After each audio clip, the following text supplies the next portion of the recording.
Bonjour à toutes et tous et bienvenue sur Tirart Création. Nous allons voir dans ce tutoriel comment éviter certains pièges dus à l'affichage de votre écran en fonction de sa taille et des documents que vous allez créer en fonction de leur taille physique et de leur résolution.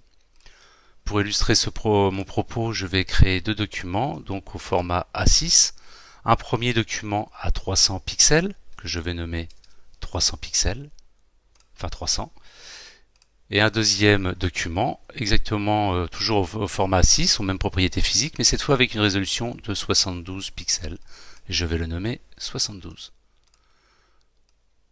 Voilà, donc on a déjà un premier constat. On a créé deux documents aux tailles physiques identiques, mais avec une résolution différente. Nous avons le document 72 pixels que l'on voit dans son ensemble. En haut de la fenêtre, on peut voir qu'il a un affichage à 100%, c'est-à-dire que là, à l'écran, j'ai la taille réelle physique de mon document. Par contre, le document en 300 pixels, il m'a fait une réduction pour pouvoir le voir.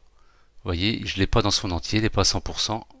Là, j'ai une résolution, moi, sur mon écran de 33%, qui sera certainement différente sur le vôtre en fonction de la taille de votre écran.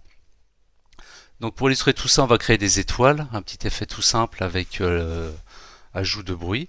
Donc sur mon document 72 pixels, je vais le remplir de noir. Je vais faire filtre, bruit, ajout de bruit. Donc je vais bruiter tout ça. Pour nettoyer ça, que ça ressemble un peu plus à des étoiles, je vais faire image, réglage, niveau. Et je vais venir jouer sur les contrastes pour enlever du bruit et contraster les points que je veux garder pour faire mes étoiles. Voilà, je valide. Voilà mon document 72 pixels, j'ai créé mes étoiles. Je vais faire exactement la même opération sur le document 300 pixels. Je remplis de noir, atténuation, ajout de bruit.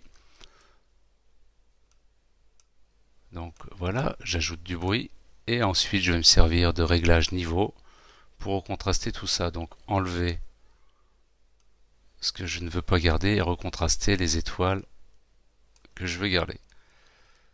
Voilà. Le rendu me plaît, je valide. Par contre, là, il s'est passé quelque chose. C'est qu'au moment de valider, je n'ai pas gardé le résultat que j'avais pendant la prévisualisation. C'est-à-dire que le rendu ne correspond pas au réglage que j'avais dans la fenêtre. Je vais revenir en arrière et on va voir ce qui se passe niveau.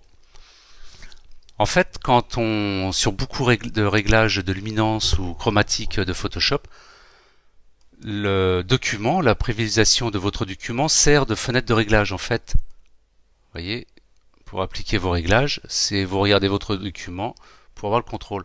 Mais Photoshop, lui, génère un rendu à 100%. C'est-à-dire que ce que vous voyez là dans votre document, c'est le document affiché à 100%. Et là, on l'a vu tout à l'heure, notre document, lui, a été réduit pour pouvoir tenir dans cette fenêtre. Donc je vais annuler. Donc il faut faire attention, surtout sur des documents à 300 pixels, et que quand vous appliquez des réglages, c'est d'aller dans affichage et afficher la taille réelle du document, c'est-à-dire des pixels. Ensuite réglage, je vais faire cette fois appliquer mon réglage de niveau. Donc là, je vais pouvoir régler tout ça, et on va voir que cette fois, le rendu correspondra au réglage. Vous voyez, rien n'a bougé.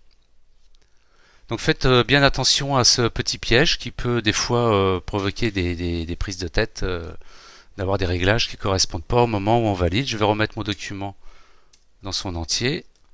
Là par contre, sur un document à 300 pixels, faut reconnaître que cette méthode pour créer des étoiles n'est pas top. On voit presque plus mes étoiles là, par rapport au document 72 pixels. Donc là, il faudra certainement appliquer une transformation, zoomer tout ça. Et puis pour enlever le flou qui sera généré avec l'agrandissement, utiliser dans filtre l'outil accentuation. Voilà, mais enfin le propos était de faire attention à la taille de votre document, à sa résolution en fonction de son affichage. J'espère que ces techniques vous aideront dans vos créations et je vous dis à bientôt sur Tirart Création.